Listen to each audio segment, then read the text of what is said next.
Radiant team ban. Soon means right now. Guys, welcome back to MDL. We got more NA qualifiers, and we have one of the more iconic matchups, at least in this day and age, of NA Dota. It's going to be the new complexity. We could see Kitrak is going to be playing with them, going up against OpTic. I guess it's the old OpTic, technically. I'm Mikelorus, going to be your caster for this best of 3. This is going to be the part of the MDL formats that it doesn't really have, like, the most on the line, honestly. Like, pretty much right now, they're just playing for seeding. If you win this one, then you get a better spot for the playoffs. If you lose this one, you got to play again tomorrow, and you get a slightly less great spot for the playoffs, I believe. 10 seconds remaining. Actually, no, it's the same spot, so yeah. Not really going to be the highest of stakes here. But you know what? We get to watch complexity take on OpTic, and we get to see a little bit more of how good is this new complexity, because they steamrolled their previous opponents of GoPro, and it was really, really easy for them. But OpTic steamrolled their last opponents as well, and it was really, really easy for them as well. So this is going to be a little more of a challenge for sure for both these teams. But let's be honest, even if you're a fan of OpTic, we all want to see how this new complexity is going to be doing. So that's really the challenge, is are they better or worse? We don't know. It's definitely going to be an interesting matchup here, as you do see Moo wearing that captain's crown. Again, I'm not really sure if he's calling the shots or what's going on there. It's hard to have a new person join your team or even stand in for your team and then start to draft for them. So maybe he's just, like, you know, going with the flow based off of team contribution. And well, on the OpTic side of things, Kel Surprise, it's going to be Peter Pendam, that PPD guy, wearing the OpTic crown. And, you know, what is there to say about that? I mean, he's a pretty smart guy. What do we got in the draft, though? We do have heroes like Omni Knight still in the pool. Complexity going to say, screw that jazz. We're going to go for the Ancient Apparition as the first pick. Been seeing a lot more of him. We've also been seeing a lot more of this guy, the Nature's Prophet. Not just because I saw him in the previous game. That's not the reason. Actually has been picked quite a bit more. Kind of weird to see the Omni Knight just being ignored, and I think the reason is because of kind of weird power curves.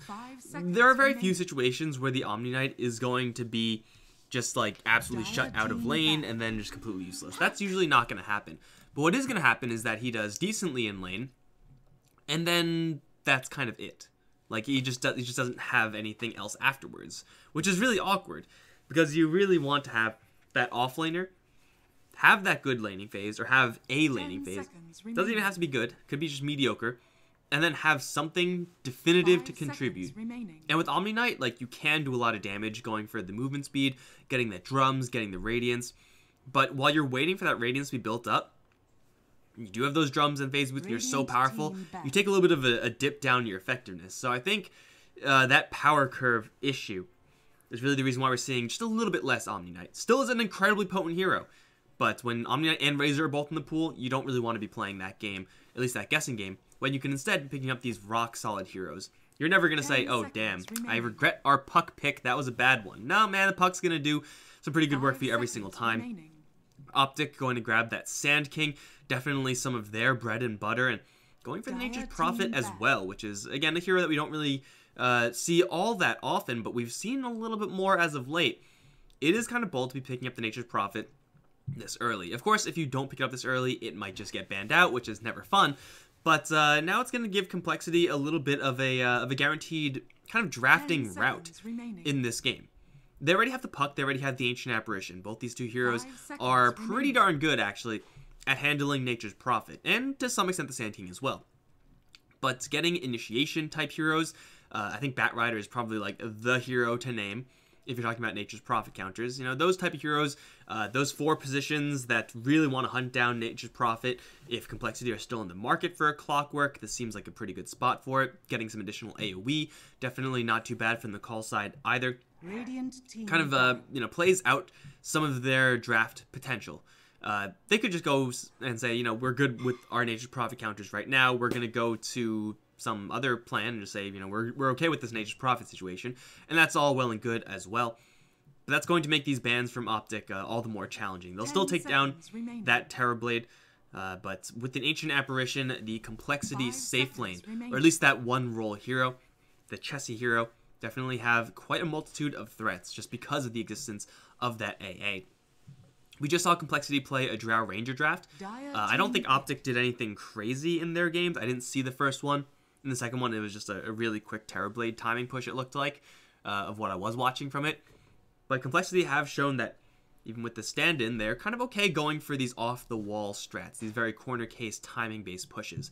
And Ancient Apparition, Puck, they are heroes that can handle themselves pretty well with a Drow Ranger. Wink, wink, nudge, nudge. 5 seconds remaining. Of course, you got to watch out for other aggressive strategies that you can take with Ancient Apparition. Makes heroes like Vengeful Spirit a lot more powerful. Naga Siren's actually still in the pool, so Naga Siren Ancient Apparition is ridiculously powerful. Or you can go for a Faceless Void. We haven't seen a ton of him, but Faceless Void against Nature's Prophet and Sand King is, of course, very powerful. With AA and Puck is incredibly potent. So you have a lot of options here as Complexity as to what they want to do with their draft. OpTic looked to be a little bit more on the we're going to lock in ourselves to this tempo weak game type of game plan. Get these ganks going, and with the Sand King and now Lion pickup, it looks like that is in fact the direction they're trying to head towards. Try to play really aggressively and look for a lot of kills. The end goal of this is really going to be revealed when they pick up Pycat's hero, because that's going to be the we're going to get kills in order to give this hero space, or we're going to get kills in order to kill you, take your towers, and win the game off of that, and just tempo the game out. Usually the hero you want to have for that type of game plan is going to be that Terrorblade. You get kills, and then you take towers, and then you rinse repeat forever.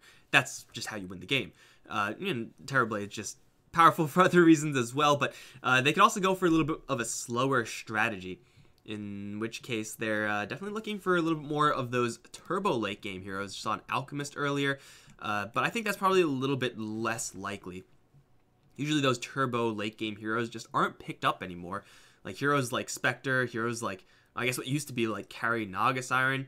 They can go for a lone druid, I think, and kind of get in the middle there, have the best of both worlds. Of course, they'll have to kind of scope out the matchups first. That's why they picked up their support, just because Lion is a hero that even if he is somewhat countered, not going to be the end of the world. It's just a Lion at the end, and you could counter a Lion, kill him off early and often or whatever, but still he's going to have that ultimate that'll blast you. Still he's going to have a point-click instant disable in that Hex.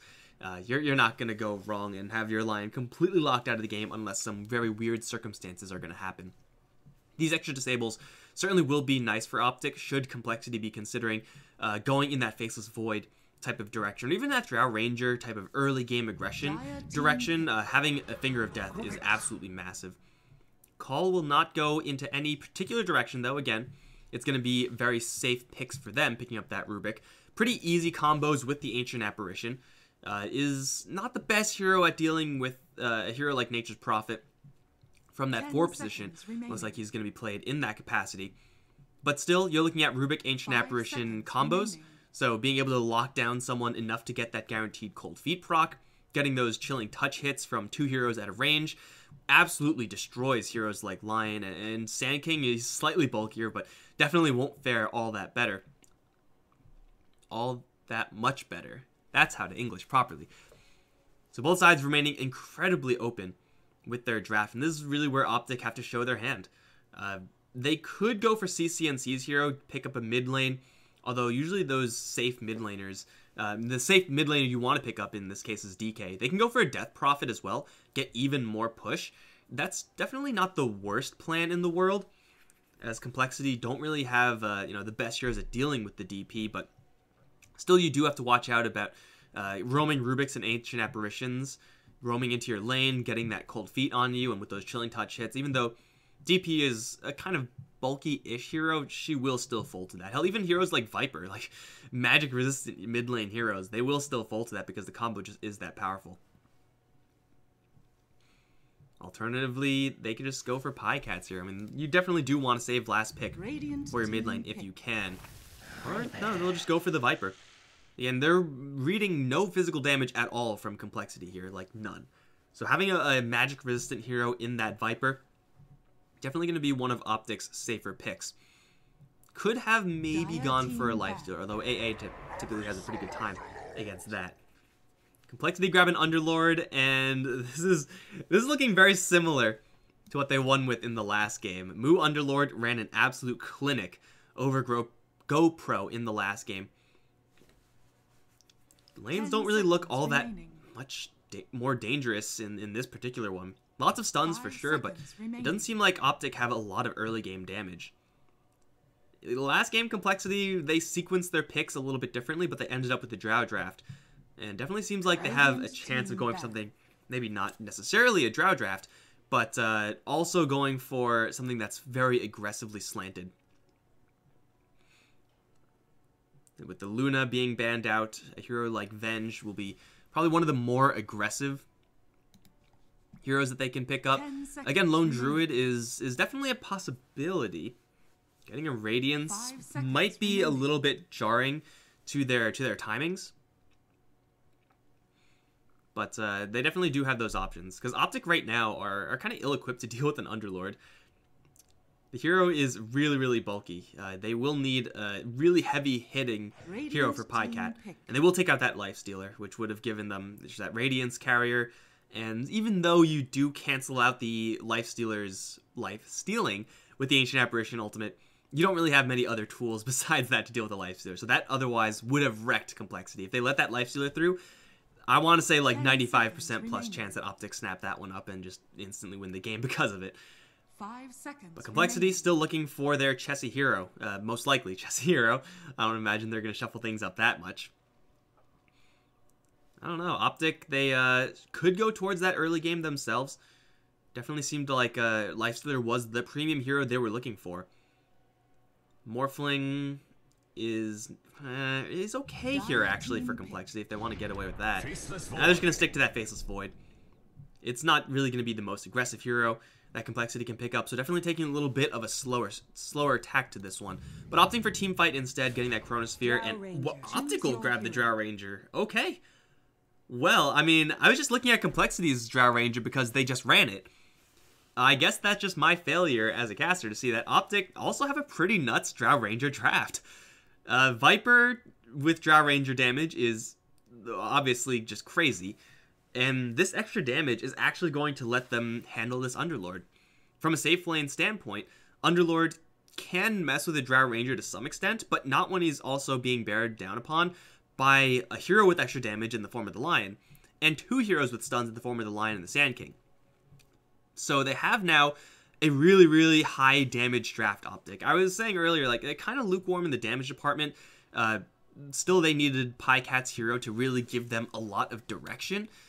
And Drow Ranger is, like, the most directional hero you can get, if that makes any sense. When you pick up a Drow Ranger, you know your plan. You have that one plan, and if it fails, most likely you lose the game. Now, there are situations where you push towards late game. Drow Ranger is able to recover and farm, and, you know, Viper and Nature's Prophet, they can definitely hold their own as well. But this is going to be a pretty aggressive timing push from the OpTic side. And I think they're in a pretty good spot to do this. I mean, the Faceless Void pick for complexity is going to be really nice for the team fight. I already mentioned with AA, absolutely incredible. For similar reasons, really works well with the Underlord. But he is also going to be going up against a slew of disables, including a Finger of Death, which Faceless Void really doesn't appreciate going up against. But perhaps more importantly, is that he's going up against a timing push of the Drow Ranger. By the time OpTic are ready to push, Faceless Void is not going to be ready to fight. Most of the time. There are very few corner cases where Faceless Void has an item, has a Chronosphere, and is actually able to contribute. But for the most part, OpTic should be able to push while not worrying too much about the threat of a Faceless Void. So this is going to be a pretty interesting matchup. I gotta say, guys, I was not expecting to see 2 Drow Ranger games today. Hell, I was expecting to see 0. I'm going to be honest. I was not expecting any Drow Ranger games today. But apparently, that's just what NA Dota is going towards.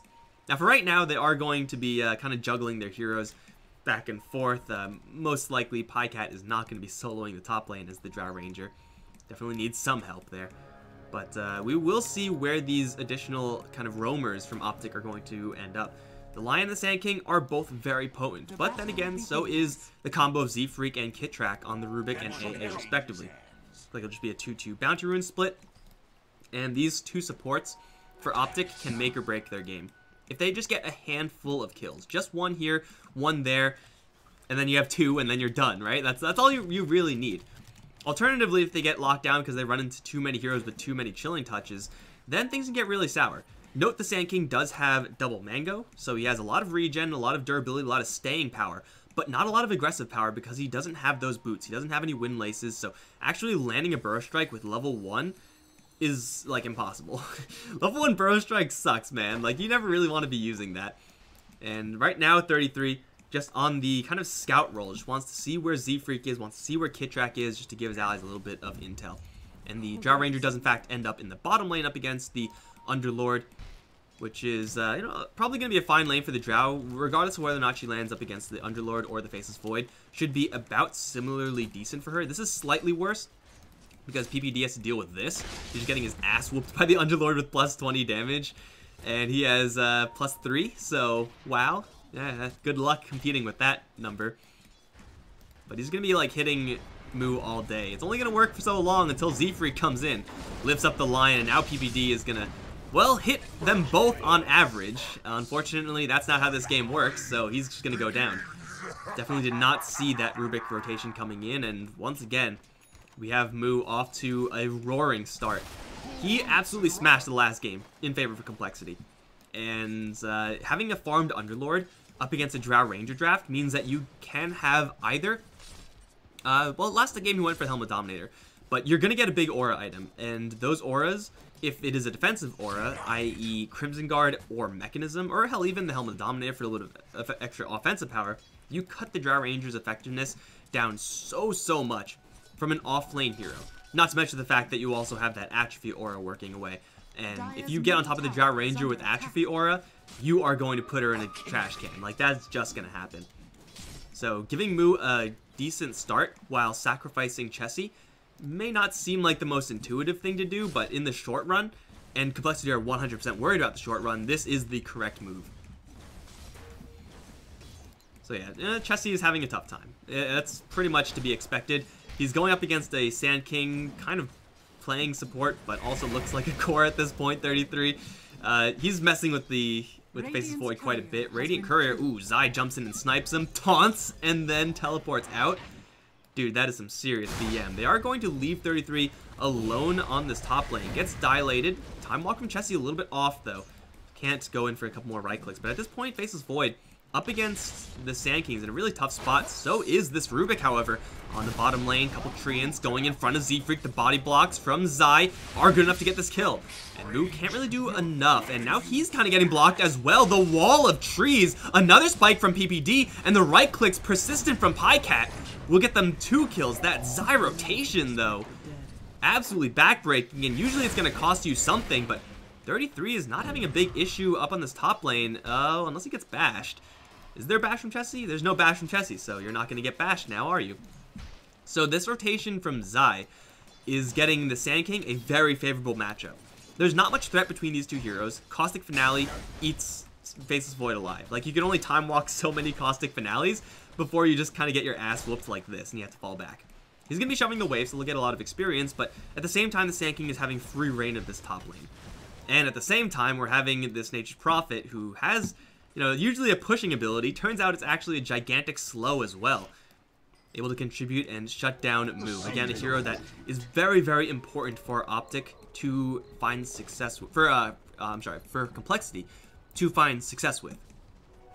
Otherwise, their entire draft is going to be really lacking in the early game damage in order to compete with OpTic's draft. So this early lane setup or rotation or whatever you want to call it for OpTic, really, really smart. I love how this, how they managed this and how this ended up for them. compLexity don't really have any other options. Like, if they put the Faceless Void on this bottom lane instead of top lane, well, first of all, they won't be able to make that trade. Zai now going to pick a fight with Chessie. My apologies, guys. Chessie, yeah, getting in there on that Sand King. Definitely a big kill for him. Now going to wrap around onto Pycat, lift him up, keep him in the Firestorm, and Moo's damage output right now is immense. But with the Gust, they will force Moo into a corner with no TP. He does have 2 Tangos and a Quelling Blade. I think you can just go up here and just start booking it. 33 has a Burrow Strike, Will land it. Tower still shooting. Chain stun is there from PPD, and Moo will eventually fall here. Puts a lot of damage to 33 before he goes down, but his death was assured. Pycat CS, not looking too terrible either. I already gave my spiel last game about Drow Ranger's attack animation. I'm not going to do it again, but just slowly but surely pushing that level 6 mark, of course, makes Zai a huge threat. And of course, we have this mid lane as well, which I have not mentioned a single goddamn time because it's a boring lane, honestly, until this happens, until rotations come in. Get the cold peek, get the chilling touch, drop CC&C on the low ground, and then he might just be dead. And he is dead. Help from PPD, lands a spike onto Z-Freak, doesn't actually do all that much. But till that gank, it was just a farming lane. Get that corrosive skin, and then Limp's Orb doesn't do much to you. You can't really do much as a puck, so you just CS there, and it's a little bit of a boring lane, honestly. They do get the Sprout to Chessie, immediately chops through, and now Moo's rotation coming in. Pycat looking to find some safe area to farm. Definitely wants to get just a handful of those base items up, at the very least boots. Probably at the very most, well, you do have a lot of options as far as builds are concerned with Jar Ranger, but a Shadow Blade at some point, a Mask of Madness maybe. Zai is going to get away from this one. They're focusing onto Pycat instead. Lands a Gust onto Moo, but compLexity, no. Shut down Pycat, and then you typically shut down OpTic's draft. Again, this is the direction hero from OpTic. And having her be, well, let's just say under-farmed at this point. She's actually not doing too bad. Is very important for compLexity, if they can keep her under-farmed. Taking down the towers also is definitely going to be quite nice as far as aiding in that. Pycat now does have boots and is going to go for the power tread, so pretty standard Drow Ranger stuff. Gotta look towards 33 though. We do have PPD getting messed up by these creeps and Z-Freak. Damn, that was one telekinesis down to half HP. Does have tranquils, so you know, he'll be back up to full soon enough, but push in the bottom lane starts a little bit delayed compared to the push up towards top. Fade Bolt, drawing some aggro, reducing some damage. Just a little bit of a space creation technique as Z-Freak is... You can tell he kind of wants to get in there for the deny. But it will cost him, I think, if he tries. Here's the lift, here's the deny. Oh my god, you god! Whew! Does get with the Burrow Strike after the spike and, you know, probably will go down. But that is worth, man. That is worth, if nothing else, to show off how godly you are as a player. A lot of people touting Z-Freak as, like, the best hero on compLexity for a long time now. I'm not saying he's not. I'm saying that's why. Because he does shit like that, man. Getting that tower denied up against a Drow Ranger draft is so important. Because usually for Drow drafts, they tend to group up a lot. And it will cost themselves a lot of experience. If you can keep them behind in gold, and then they cost themselves experience kind of voluntarily, man, you have all the advantages. Of course, their attempts on the Drow Ranger, or attempt on the Drow Ranger, has not really set Pycat back all that much. Still working with a lot of plus damage for his friends, plus 13. Soon to be a lot more, plus 20 something. I think it's 23 once you get Marksmanship Precision Aura. And then, of course, CC&C is going to have much better time in the mid lane. It's still a problem that compLexity have to persistently go after. They're going to do just that. Limp and Chessie will instead go for PPD, who they ran into. Coil onto 2. Limp has decided that's not a good fight. He will dodge the Gust, but he does get hit with the spike afterwards. Chessie's going to dive right in, but he's short of the Chronosphere levels, trying to go for PPD. Time walk forward. He may get this Lion, but now he's completely and utterly surrounded. Does have the Chronosphere, which he can drop and maybe escape with. And it looks like he'll do just that. The TP Chronosphere does get him out of there, but you can see PPD with the new meta call, which is... I mean, I don't want to, like, read too much into it, but that's... I want to say PPD saying, that's okay with me. That is completely okay. Because... even though we don't get the Faceless Void, he's now kind of offline for 2 minutes. He's not a threat for 2 minutes. Plus, he didn't even... Yeah, he did get PPD, so okay. He got the kill and got out. But still, that is an okay exchange for the OpTic side, or at least they're not too upset about that. See, Moo pushing for that Vanguard into Crimson. You get jumped by PPD. This Lion would kill a box of kittens for a Finger of Death right now. They just can't kill him. It can't be done. They will make his life very miserable and drain out all his mana, force a TP all the way back to the base. But OpTic right now are just going to be waiting on their big items. Looks like it's just going to be whoa, that's a lot of items. So Zai's got quite a bit. That looks like a medallion on him. Pycat just going to go straight towards that Shadow Blade. But it's, wow, the Sand King's on top of the net worth. Okay, now he's not. This makes a little more sense, but damn. Dude is loaded. That should help. It's like a little bit of magic resistance for 33. Opting to go for that instead of an initiation item is definitely interesting. I wonder if he's going to commit to this. No commitment yet. So that's not quite a commitment yet. There's a lot of magic damage onto complexity. The vast majority of their draft is magic damage. Faceless Void, Underlord, like they do a little bit of physical, but it's not really a huge concern. Here comes an Underlord TP. I think it's just him by himself. PPD's just going to back off upon seeing that. Still applying a little bit of pressure here. CC and see how much damage is he working with. 35 off of the level 4 aura plus the agility from Drow Ranger's ultimate. So you're hitting pretty hard. 33 looking for Z-Freak. Spell Steal now up from Z-Freak, so I don't think he's going to go down here. He just wants to make sure that he gets a Burrow Strike. And I think he's going to get it, and I think he's fine. Just Burrow Strike into the trees. PPD's a little bit too slow to come in. And that quote-unquote gank just ended up giving Z-Freak a level 4 ability. Really, if you steal any level 4 ability as a Rubik who just hits level 6, you're happy. But if it's Burrow Strike, man, you're freaking ecstatic. Like, that, it actually just doesn't get any better than that. They are giving Kittrack a little bit of space in the mid lane now. Chessie needs to keep farming. Looks like Madness is on the way for him. And with a Vanguard completed on the Underlord. Complexity starting to get their big items up, whereas for OpTic, definitely playing this game a little bit slower than we saw Complexity play with their own Drow Ranger draft. This is going to give Call a lot of opportunities, including stuff like this. Smoke up, get a pick off onto anyone. Viper, that's great if they can find a good angle on him, but obviously they want to get the Drow Ranger. They might not know that they actually want the Sand King, like that's what they really want, but they'll go for the Nature's Prophet instead. He is super dead. That's actually a 3-kill spree being ended by Kittrack, so maybe that was the best pick they could have gotten. This is going to mean that OpTic are not going to be pushing. At least not yet, and if they do push, it's going to be off of a pick-off, and a pick-off only. The only hero presenting themselves, though, is Moo, and this is an Underlord under a tier 1 with a Vanguard. Do you really want to go for this?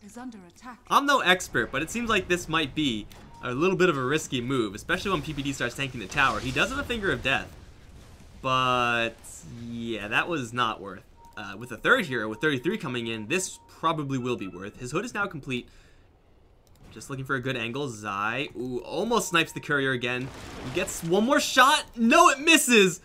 And now Zai needs some backup. 33 is here. Epicenter, Burrow Strike available, waiting for it. Zai is just dead, though. And now he's gonna Epicenter for Kittrack.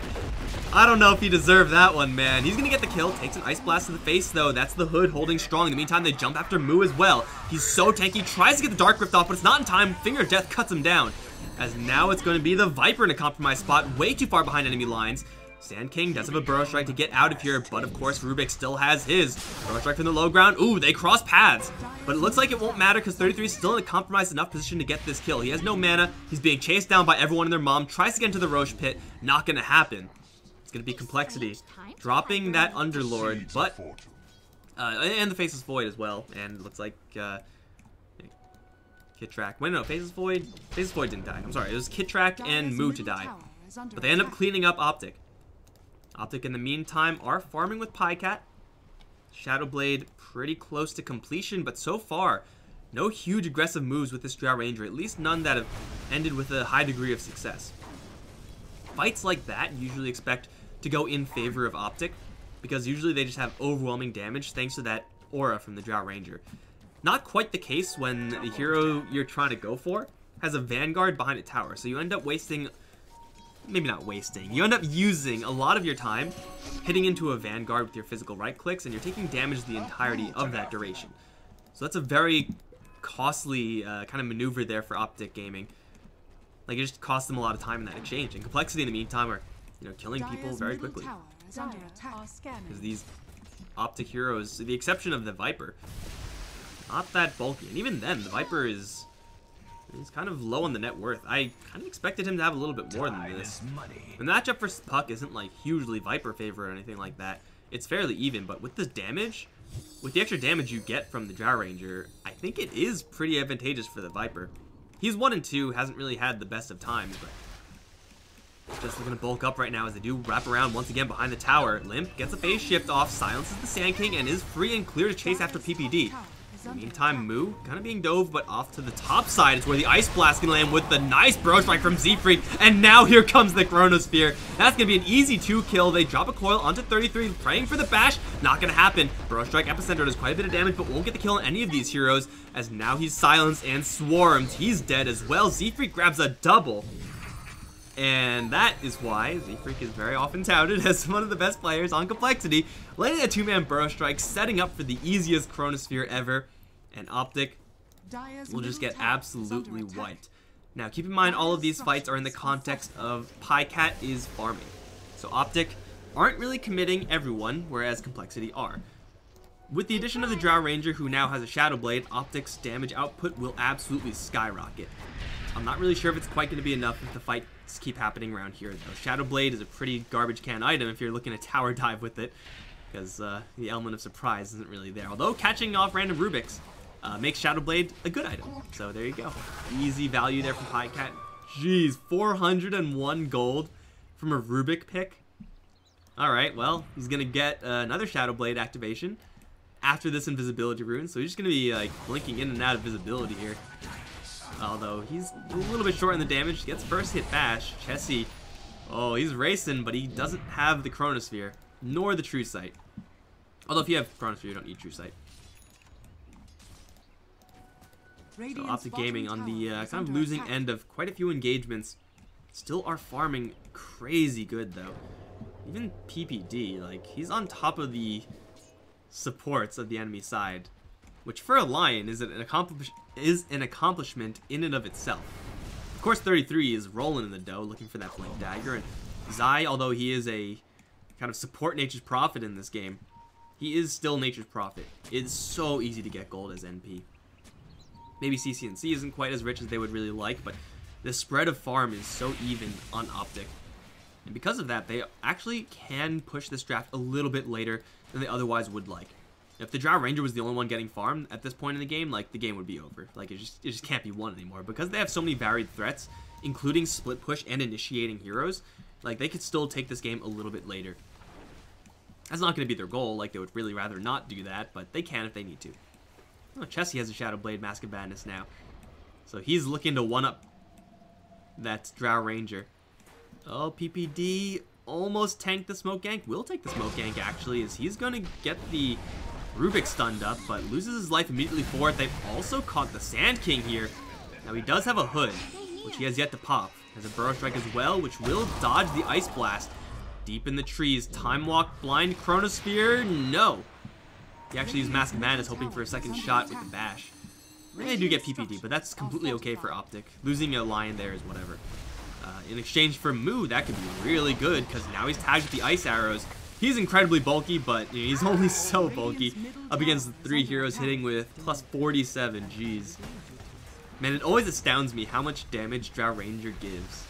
Like, I know it's a lot. I'm aware of that it is a lot, but it's always surprising just how much it is. I don't know if everyone else is the same way. 3? He found Kit Track in the middle of nowhere.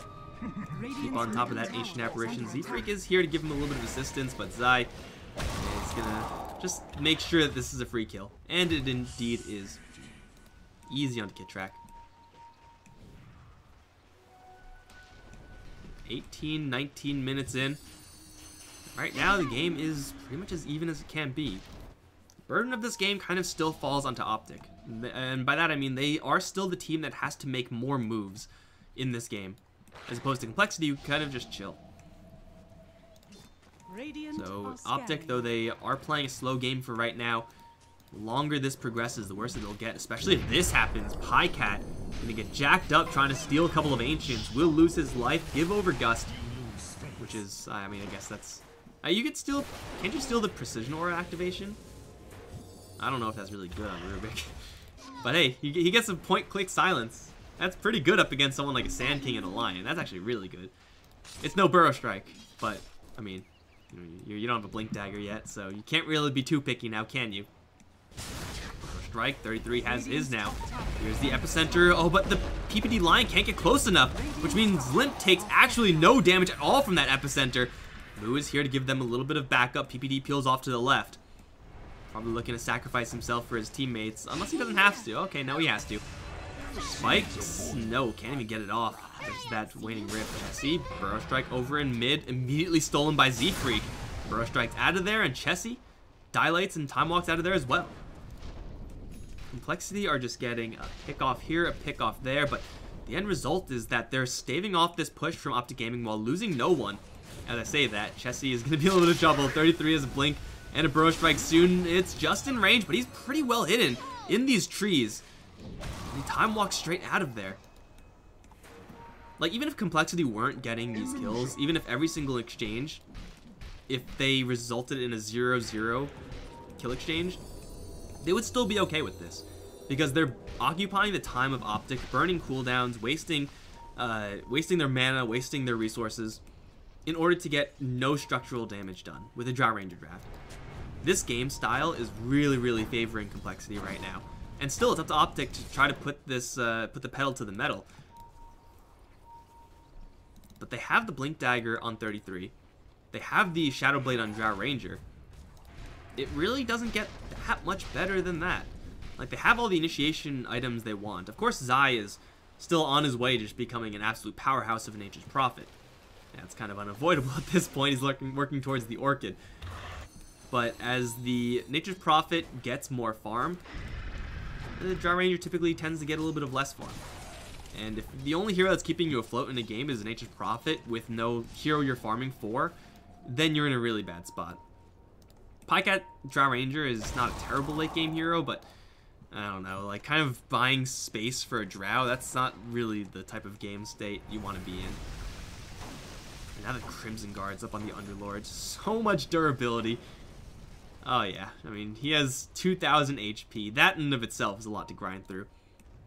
Radiant's bottom lane being attack. pushed now. A couple treants here, a couple victims of the ghetto, apparently.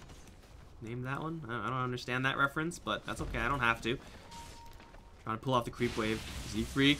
Okay. No way you get a second tower deny up against a Drow Ranger pushing. I think that's like actually impossible.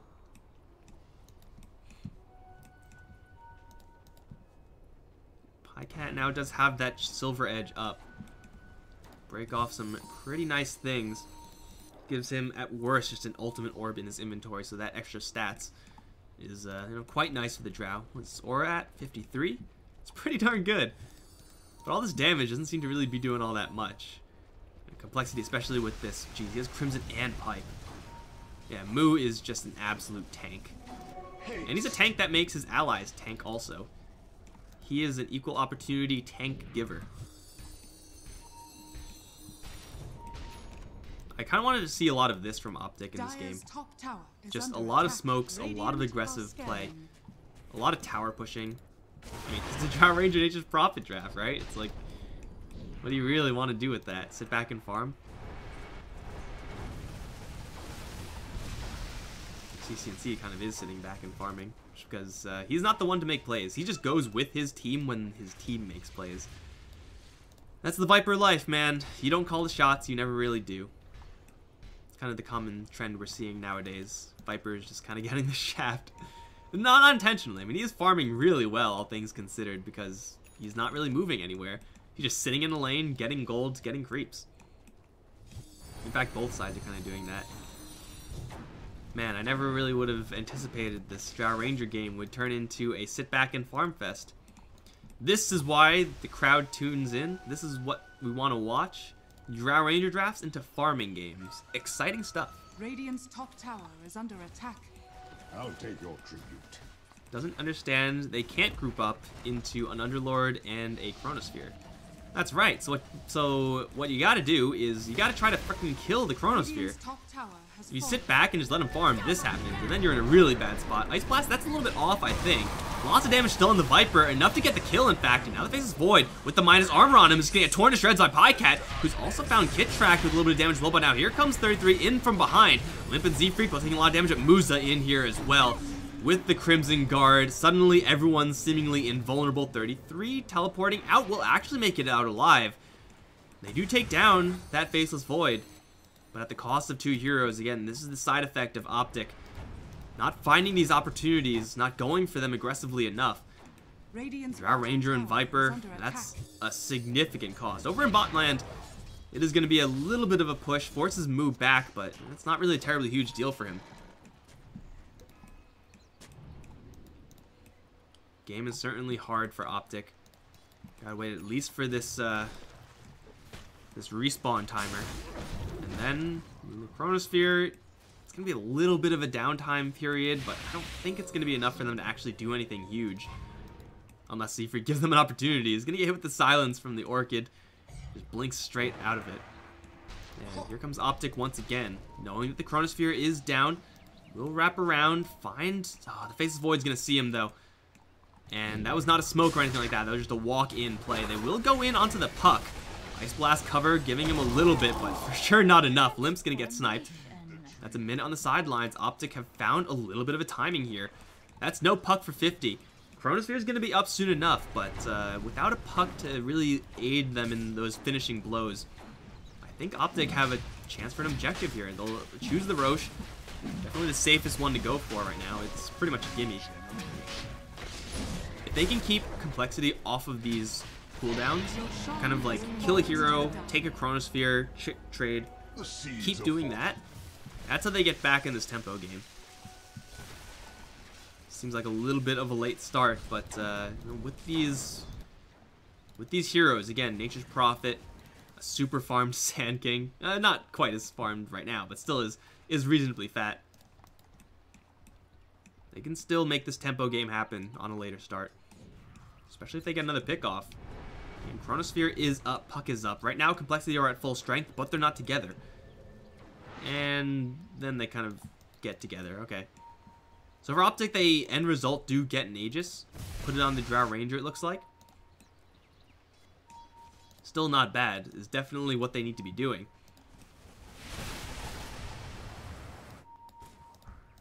But that's kind of timing window they had is now closed. And right back to farming. A prize. BKB on Viper. BKB on Pycat? Anything on Pycat? He's just got nothing? Did he pick up anything? He just got nothing, man. He just do Silver Edge into 3k gold. Gotta wait for some of these fat items on some of these heroes that can do right-click damage. If you're gonna go for a siege play. I don't know, I'd imagine it's going to be a BKB for the Drow Ranger. Something like a Hurricane Pike could also get a lot done. Or just a Force Staff. You could kind of split the difference there. We'll move once again, looking for a pick. Highcat leading the charge. This is just a Sentry, although there are a mess of Radiant Sentries and Obs over here. Of course, an Ice Blast. We'll see a hero on top of it. We'll see two, in fact. We'll see a very vulnerable one. Gets hit with the coil. And I think that was also a first hit bash, or at least it looked like one. So Freak's going to steal a little bit of that AoE-ness. I don't know. Is Nether Toxin really great here? Break. It does take out some of these Drow abilities. Reduces the magic resistance. I mean, you're working with a puck and an AA and an Underlord, so having a little bit of amplification is never going to go bad. Limp's thinking about doing something here. There are quite a few heroes in this top area, though. All are really spread out right now. Moo's just on the split push train. He's got travels, so Underlord is really good at doing this. You just drop a Firestorm, and it kills a creep wave for like the entirety of the game. Dire's bottom tower. Zai's kind of stalking him, though. He does still have the Quelling Blades, so he's going to chop right through. He can teleport out at his leisure. That was a brave attempt there from Zai. Maybe if Pycat was there at the start, they could have taken him. Maybe they can go for him now, actually. There's another Sprout. Oh, nope, too late. He's going to portal away. How much damage did they do? Half? It's not bad. It's not great. Now the BKB's up on the Viper, but Caller coming to knockin'. Dire's middle tower. They do have a very powerful Faceless Void right now, and Moo's keeping up in farm and then some. The Heaven's Halberd en route, and up towards top lane in the meantime, 33. Playing some games with the puck. It looked like Limb was able to cancel a TP scroll, so he's just keeping 33 in this top lane, waiting for his allies to get into position. I'm not really sure if they're going to be there in time. They are cutting him off with the Faceless Void. Dropping the coil now. Ice Blast is a little bit off the mark yet again, but Sand King is still really deep in. Chronosphere is going to cancel that Sandstorm. Gives them the true sight they need. You do get revealed if you're in the Chronosphere and invisible. And that's going to be a nice little pick off on the Sand King. Still keeping this OpTic Gaming draft kind of on their toes. Easy fallback. You don't really want to get into a big fight now as complexity. You get the pick off on a not irrelevant hero. You're still going up against a Drow with Aegis. Now is not the time to push the issue with no Chronosphere. You gotta wait for that one more time. Unless you find a free pick, like if you run into a lion or something like that. Yeah, you can bet you're gonna kill him. PPD's invis room is just spotted there, by the way. And he's still spotted, actually. Ice Blast again off the mark. But it doesn't matter because it's a lion. And he's like the easiest hero to kill in the game. Rubik's not that easy to kill. Now the pit comes down onto this Drow Ranger. She does have a double life. She may lose it very, very soon, though. OpTic already without their Drow, which means CCNC suddenly has no damage at all. A couple more seconds, he'll have a little bit more, but moves right on top of Pycat, so really struggling to use that aura as the coil comes in from the side. Chessie gunning straight for the Nature's Prophet. No True Sight. Decides instead to go for Pycat. They'll get them both in the end, though, and Z-Freak gonna charge on forward, and CCNC a little bit slow from that mana drain, but Chessie should have another time walk soon. It's gonna be, well, with the Yule Scepter, easily a kill on this Viper, who already used the BKB, but did all of no damage in that last fight. And complexity, with no Chronosphere, absolutely Raffle Stomp OG in that fight. I should not be calling them OG. They absolutely Raffle Stomp OpTic in that fight. I heard OG is a different team. You guys may have heard of them. That's going to be a tower. 2 towers, in fact. Looks like top lane was pushing with 2 siege creeps. This is not a slow push either from complexity. This Faceless Void is absolutely dishing. How much? Oh my god, he has 265 damage.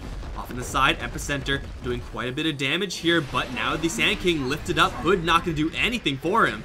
Will go down, does distract a couple of seconds away, but that's 50 seconds where the Sand King is offline. Viper's not up for another 30, and top lane, both catapults are still alive. So complexity, since they do have a Chronosphere, they can stick around here.